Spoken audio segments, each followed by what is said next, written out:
पवित्र ग्रंथ अध्याय 118 पद संख्या 1 में प्रभु का वचन कहता है, प्रभु का धन्यवाद करो क्योंकि वह भला है, उसकी सत्य प्रतिज्ञता अनंत काल तक बनी रहती है।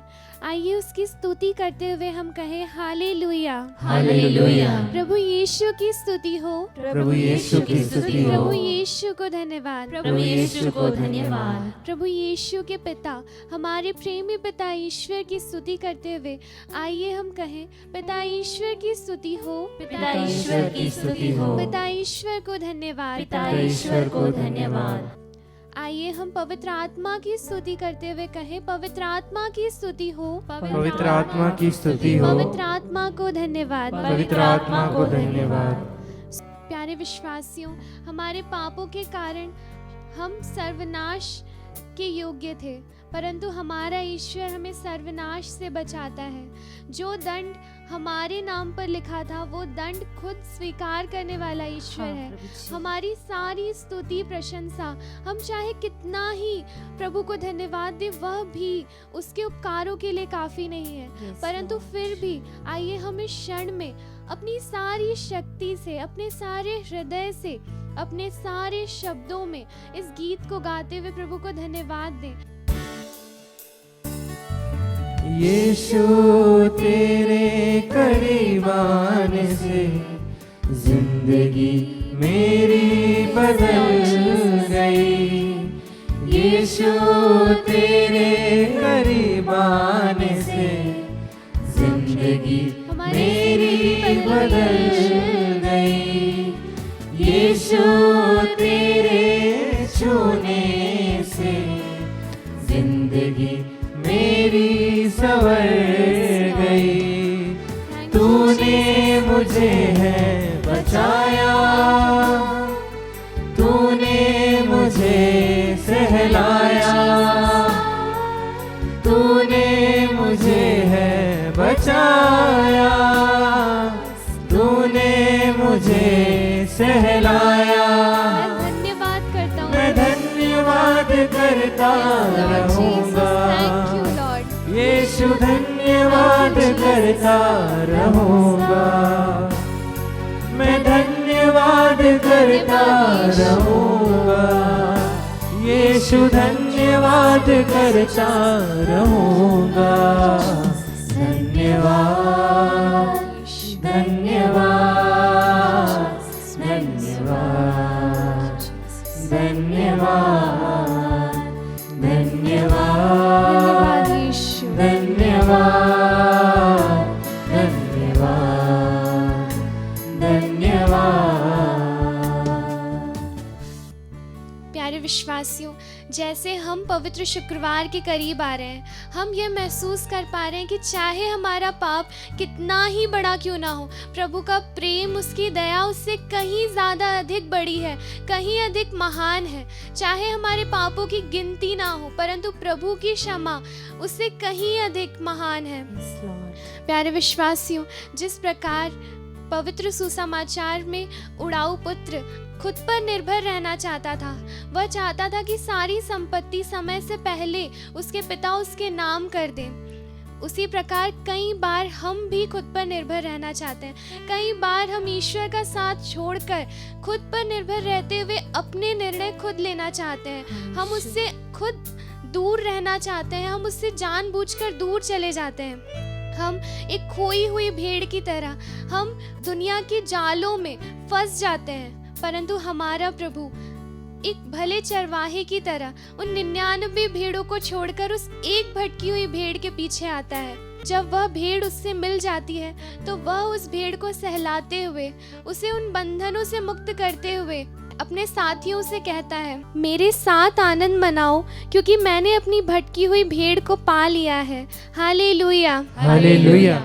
प्यारे विश्वासियों, संत लूकस के सुसमाचार अध्याय 15 पद संख्या 7 में प्रभु का वचन कहता है, मैं तुमसे कहता हूँ इसी प्रकार 99 धर्मियों की अपेक्षा जिन्हें पश्चाताप की आवश्यकता नहीं है, एक पश्चातापी पापी के लिए स्वर्ग में अधिक आनंद मनाया जाएगा।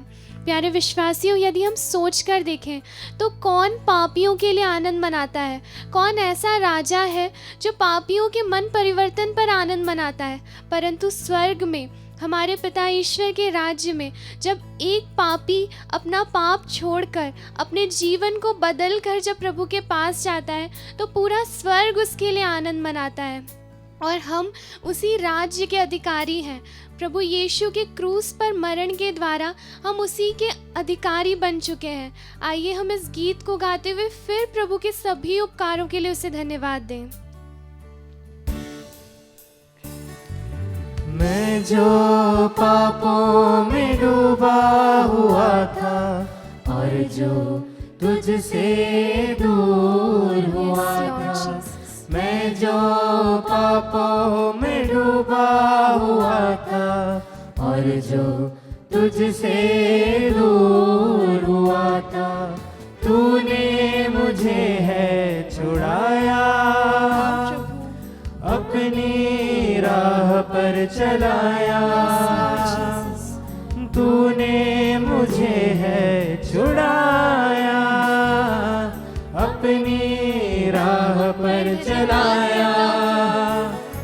मैं धन्यवाद करता रहूँगा, यीशु धन्यवाद करता रहूँगा, मैं धन्यवाद करता रहूँगा, यीशु धन्यवाद करता रहूँगा।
कलूसियों के नाम संत पौलुस के पत्र में अध्याय 1 पद संख्या 21 में प्रभु का वचन कहता है, आप लोग भी अपने कुकर्मों के कारण ईश्वर से दूर हो गए थे और आपके मन में ईश्वर की शत्रुता भर गई थी। हाँ प्यारे विश्वासियों, हमारा जीवन प्रभु यीशु बदल चुके थे, वे हमें पापों से मुक्त कर चुके थे, परंतु फिर भी हम कई बार उसी गलतियों में गिरे, उन्हीं पापों में गिरे। हमने फिर प्रभु को दुख पहुंचाया। हमने कई बार प्रभु से सवाल किया कि प्रभु उसके जीवन में ऐसा है, मेरे जीवन में ऐसा क्यों नहीं, उसको आपने ये दिया प्रभु, हमें ऐसा क्यों नहीं। और भी कई सारे सवाल हमने प्रभु से किए।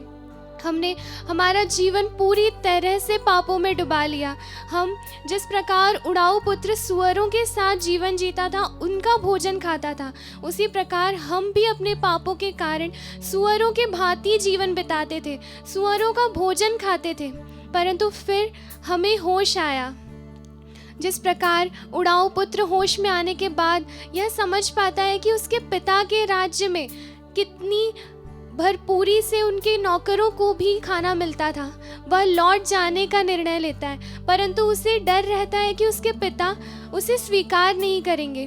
परंतु जब उसके पिता अपने पुत्र को, जो कि अपने पापों का जीवन छोड़कर लौटा था, उसे देखते हैं तो वे उसे गले से लगाकर कहते हैं, हम खाएं और आनंद मनाएं, क्योंकि मेरा यह बेटा मर गया था और फिर जी गया है, यह खो गया था और फिर मिल गया है। संत लूकस के सुसमाचार अध्याय 15 पद संख्या 23 और 24 में वचन कहता है, हम खाएं और आनंद मनाएं, क्योंकि मेरा यह बेटा मर गया था और फिर जी गया है, वह खो गया था और फिर मिल गया है, और वे आनंद मनाने लगे। आइए हम भी अपने पापों भरा जीवन छोड़कर उसके पास लौट आए। हम उसके पास लौट आए और कहें कि पिता, हमने आपके विरुद्ध और स्वर्ग के विरुद्ध पाप किया है, और हमारा प्रेमी पिता भी हमें गले से लगा लेगा और हमारे सारे पापों और अपराधों को क्षमा कर लेगा। आइए हम इस वचन को दोहराएं। ईश्वर तू दयालु है, ईश्वर तू दयालु है, मुझ पर दया कर, मुझ पर दया कर, तू दया सागर है, तू दया सागर है, मेरा अपराध क्षमा कर। मेरा अपराध क्षमा कर। हाँ प्यारे विश्वासियों, हमारा ईश्वर हमारी दुहाई सुनने वाला ईश्वर है, वह हमारी सारी प्रार्थनाओं को सुनने वाला ईश्वर है। आइए हम उसके पास लौट चलें, उसे धन्यवाद दें उसके प्रेम के लिए, क्योंकि वह धर्मियों को नहीं बल्कि पापियों को बचाने आया है। आइए हम फिर एक बार इस गीत को गाते हुए फिर से प्रभु की स्तुति और आराधना करें।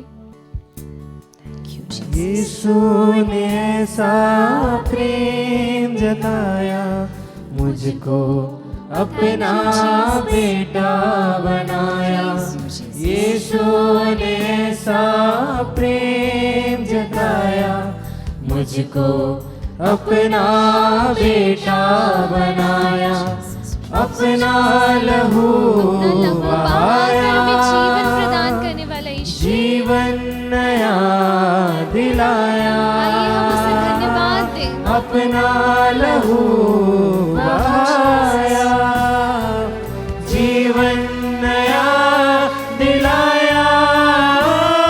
मैं धन्यवाद करता रहूंगा, यीशु धन्यवाद करता रहूंगा। मैं धन्यवाद करता जितना भी धन्यवाद दे प्रभु वो काफी नहीं है। आपके सभी उपकारों के लिए धन्यवाद यीशु। थैंक यू जीसस, धन्यवाद, थैंक यू लॉर्ड। धन्यवाद, धन्यवाद, thank you Jesus, praise you Jesus.